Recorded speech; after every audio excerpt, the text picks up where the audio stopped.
Salam pemirsa, jumpa lagi di channel Mata Ketiga. Edisi kali ini Mata Ketiga akan mengulas tentang misteri Anunnaki. Pernahkah Anda bertanya-tanya, mengapa sekolah hanya sedikit mengajarkan tentang peradaban maju pertama di dunia? Khususnya saat memperkenalkan banyak hal yang masih kita pakai sampai sekarang. Mengapa misteri seputar Sumeria yang berada di Mesopotamia sekarang di Irak modern? Bagaimanapun, mereka telah memberi kita sesuatu, kalender modern berdasarkan siklus bulan, sistem penghitungan yang digunakan untuk geometri dalam mengukur waktu, sistem roda, sistem irigasi seperti tanggul dan kanal, perahu layar dan sebagainya. Mereka bahkan berbicara dalam bahasa pertama. Yang terpenting mereka telah meninggalkan bukti catatan tertulis pertama. Ini adalah sumbangan sejumlah besar kecerdasan bagi umat manusia. Jadi mengapa kita tidak membahas lebih banyak tentang peradaban yang jelas-jelas maju dan berpengaruh ini? Baiklah, coba hubungkan poin-poin ini. Anda akan menemukan mengapa kelalaian atau penghilangan itu disengaja. Bangsa Sumeria terbukti akurat dalam menciptakan banyak sistem canggih, namun kita beranggapan bahwa sejarah manusia mereka hanyalah mitos, tak lebih. Kenapa? Jika kita memberikan kepercayaan yang sama pada sejarah tertulis dan penemuan mereka, maka kita akan mendapatkan versi yang sama sekali berbeda terkait asal-muasal kita dan akan lebih memikirkan tentang masa depan kita.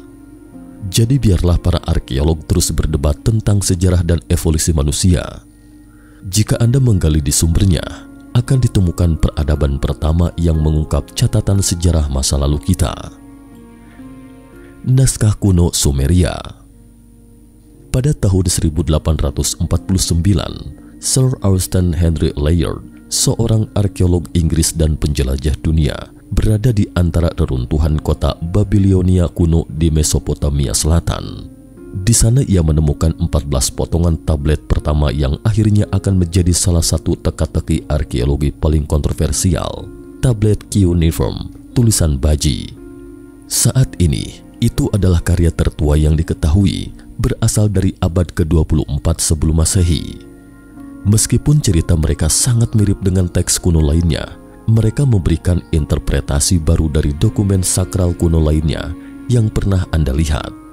Ketika mereka merujuk pada Father of All Beginnings atau semacam keberadaan makhluk tertinggi, di tablet tertulis kejadian Taman Eden Adam dan Hawa. Ini adalah dewa dari para dewa kita. Makhluk yang tidak biasa atau singkatnya, mereka adalah alien.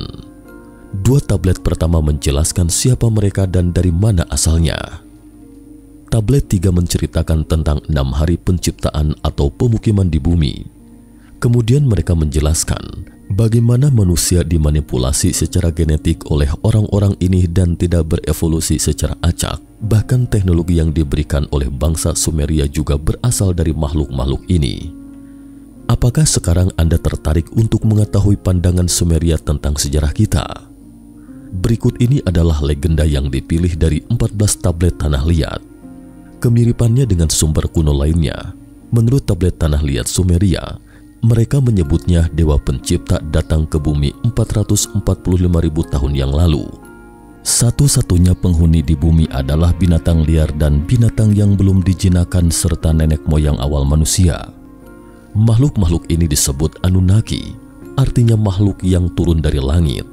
Anunnaki tinggal di planet jauh yang disebut Nibiru, yang hanya akan memasuki tata surya kita setiap 3.600 tahun.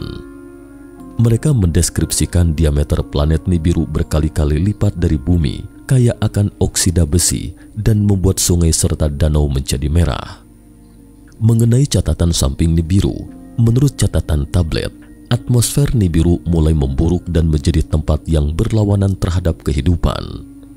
Untuk memulihkannya, Anunnaki membutuhkan elemen atmosfer yang penting, elemen emas. Berikut beberapa fakta menarik. Ada bukti menyatakan bahwa partikel nano emas dapat digunakan untuk memperbaiki lapisan ozon kita yang rusak. Partikel ini dapat menghadang radiasi. Itulah sebabnya mengapa Badan Penerbangan dan Antariksa Amerika Serikat NASA menggunakan foil atau logam emas di stasiun luar angkasa.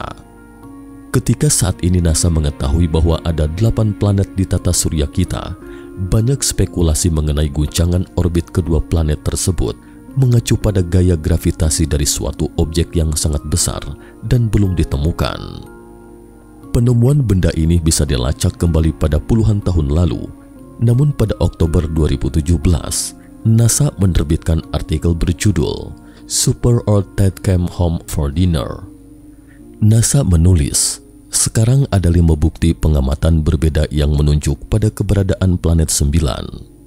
Jika Anda hapus pernyataan ini dan membayangkan planet ke-9 itu tidak ada, maka akan menghasilkan lebih banyak masalah daripada yang Anda selesaikan. Jadi jelas ada planet lain yang menanti akan ditemukan di tata surya kita. Ketika Anunnaki tiba, mereka mampu hidup ratusan ribu tahun. Mereka mendirikan pemukiman pertambangan yang mereka sebut Eridu, stasiun bumi 1. Di Teluk Persia di bawah kepemimpinan seorang pemimpin bernama Enki, tablet menyampaikan, setelah kerajaan turun dari langit itu akan berada di Eridu. Para pengunjung ini tidak sendiri. Mereka telah membawa ras alien lain, yaitu Igigi yang merupakan budak bagi Anunnaki. Igigi, generasi ke-6 dari para dewa atau alien, dianggap inferior. Mereka menambang emas untuk bangsa atau ras alien Anunnaki. Seiring perkembangan peradaban, Igigi mengalami kerja paksa yang menyakitkan. Kisah-kisah ini identik dengan tablet atau lempeng tanah liat Babilonia pada abad ke-18 sebelum Masehi. Ketika para dewa seperti manusia dibebani pekerjaan beban yang berlebihan, beban dewa itu sangat besar. Kerja keras itu sangat menyiksa. Anunnaki yang mulia memaksa Igigi melakukan semua pekerjaan itu. Berabad-abad kemudian, Igigi memberontak dengan keyakinan yang salah bahwa mereka bisa mengalahkan para tuan tirani Anunnaki ini. Kegagalan mereka nyaris menghancurkan ras mereka, yang membuat Anunnaki tidak lagi memiliki budak atau tenaga kerja. Anu, penguasa Nibiru, memerintahkan Enki putranya untuk menciptakan ras budak baru. Sebuah ras budak yang cukup pintar untuk menyelesaikan pekerjaan yang rumit dan tetap taat pada Anunnaki. Eksperimennya dijelaskan secara rinci di Atrahasis yang menciptakan banyak makhluk unik. Enki akhirnya berhasil mencapai tujuan dan hasilnya persilangan genetik antara manusia gua bumi Homo erectus dan Anunnaki yang kita sebut Homo sapiens. Tablet tanah liat ini menyebut manusia pertama sebagai Adamu. Dalam bahasa Ibrani, Adam berarti manusia. Anunnaki menyuruh Homo sapiens bekerja di tambang dan tempat-tempat lain di Mesopotamia. Avod atau penyembahan dalam bahasa Semit secara harfiah artinya bekerja untuknya. Oleh karena itu, manusia periode awal tidak punya pilihan selain menyembah dewa-dewa mereka.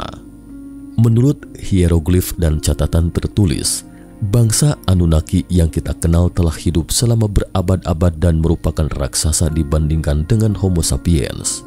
Karena tujuan utamanya adalah untuk melayani bangsa Anunnaki. Sebagai imbalannya, Homo sapiens mendapatkan pendidikan keterampilan sosial, akademik, dan teknologi. Semua ini tercatat dengan sangat jelas di tablet atau lempeng tanah liat Sumeria. Manusia baru yang merupakan budak tidak dapat bereproduksi, tetapi seiring meningkatnya kebutuhan tenaga kerja, mereka dirancang ulang agar dapat bereproduksi. Hal ini kemudian menyebabkan kelebihan populasi. Banyak orang yang kemudian diusir dari kota mereka yang aman, dan dari sinilah kemudian lahir kisah Taman Eden dan kisah pengasingan dari langit untuk mengembangbiakan keturunan. Saat manusia berangsur-angsur menjadi lebih cerdas, beberapa pemimpin Anunnaki tumbuh bersama manusia-manusia ini. Karena larangan percampuran antar ras, sehingga anak-anak yang lahir disebut Nephilim atau manusia raksasa purbakala. Di tablet Sumeria tertulis bahwa hal itu membuat marah Enlil, yang saat itu adalah pemimpin ras bangsa Anunnaki, yang juga saudara laki-laki Enki. Enlil ingin memastikan tidak ada manusia yang berkuasa dan kemungkinan akan menguasai Nibiru.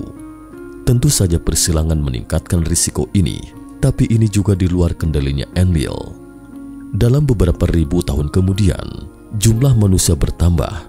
hanya untuk memenuhi rencana pengendalian populasi alami. Selama siklus 3.600 tahun, orbit Nibiru menyebabkan kerusakan luar biasa pada matahari dan bumi. Nibiru juga dikenal sebagai The Destroyer atau penghancur dalam kitab Kolbrin. Ini adalah buku Injil kuno yang ditemukan di Skotlandia dan dihilangkan dari Alkitab, mirip dengan gulungan laut mati. Kalau diterjemahkan kira-kira seperti ini bunyinya. Manusia melupakan hari-hari penghancur, hanya orang bijak yang tahu kemana perginya, itu akan berada pada waktu yang ditentukan. Sang penghancur warnanya cerah, bengis dan tak terduga, kemunculannya tidak menentu, api yang membara. Meskipun Nibiru biasanya tidak menimbulkan bahaya, tablet ini menggambarkan peristiwa bencana yang terjadi di saat Nibiru mendekati bumi. Pertama, bintik hitam muncul di permukaan matahari, medan magnet bumi melemah, suhu naik dan lapisan es mulai mencair. Peristiwa ini kita sebut sebagai banjir besar. Dalam kitab Kolbrin itu juga menulis, beberapa hari menjelang banjir besar, bumi sepertinya mengerang tersiksa di tengah gemuruh air bah, dan Nibiru seperti bintang yang bersinar di langit beberapa malam menjelang bencana. Menurut catatan tablet Lempeng Tanah Liat, Enlil melihat bencana yang akan segera terjadi. Dia pun berpikir bahwa ini adalah kesempatan untuk memusnahkan manusia yang tidak berharga dari bumi. Dia kembali ke Nibiru, tetapi banyak Anunnaki memilih untuk tetap tinggal. Dari pesawat luar angkasa mereka yang mengorbit bumi, mereka menyaksikan banjir dan kehancuran di bumi. Teks lainnya berbunyi, siang dan malam gelap gulita, malamnya bulan seolah ditelan. Bumi mulai bergetar oleh semacam kekuatan. Sebelum mengetahui lebih lanjut, terasa bergolak. Di tengah gemerlap cahaya fajar, sebongkah awan gelap muncul dari cakrawala. Cahaya pagi menjadi redup, lalu terdengar gemuruh guntur yang bertalu-talu dan sambaran kilat menerangi langit. Pada hari itu, di hari yang tak terlupakan itu, banjir yang menderu-deru pun mulai menerjang. Pada saat itu, lapisan es Antartika yang sangat besar bertabrakan dan tenggelam ke laut yang akan menyebabkan amukan tsunami dan menyebar dari utara ke tambang emas di Tenggara Afrika. Air pasang terus ke utara sampai membanjiri kota Eden, yaitu salah satu pemukiman Anunnaki paling awal di planet ini yang sekarang terletak di dasar Teluk Persia. Menyaksikan malapetaka ini, Enki dia merasa simpati atas ciptaannya sendiri dan menginstruksikan manusia pilihannya untuk membuat perahu. Di antara segelintir manusia ini adalah Ziusudra yang kita kenal dan keluarganya. Hujan badai mulai menerjang. Air pasang berlangsung selama 7 hari di bumi hingga akhirnya berhenti. Tapi hujan lebat berlanjut selama 40 hari 40 malam lagi. Kisah banjir terekam hampir di setiap peradaban di planet kita. Diambil dari sampel inti es dari Greenland dan Antartika. Ini menunjukkan bahwa pada puncak zaman es terakhir, permukaan laut lebih rendah 425 kaki dari saat ini. Dan pada intinya, ada tanda-tanda yang jelas menunjukkan bahwa permukaan air laut akan naik dengan cepat. Setelah banjir, rekonstruksi pelabuhan antariksa baru dimulai. Teks pada tablet menggambarkan bagaimana bangsa Anunnaki membangun gedung mereka berdasarkan tata letak bintang. Dikatakan, "Let the heart of the plan, the heavens reflects." Begitu Enki menyetujui ini, Enlil mengambil tindakan dari langit yang jauh. Sebenarnya piramida sekarang diduga jauh lebih tua sejarahnya dari yang ditentukan semula. Banyak situs kuno lainnya yang ternyata berjajar dengan bintang di langit. Ketika Anunnaki akhirnya meninggalkan bumi, pengaruh mereka telah menyebar ke seluruh penjuru dunia.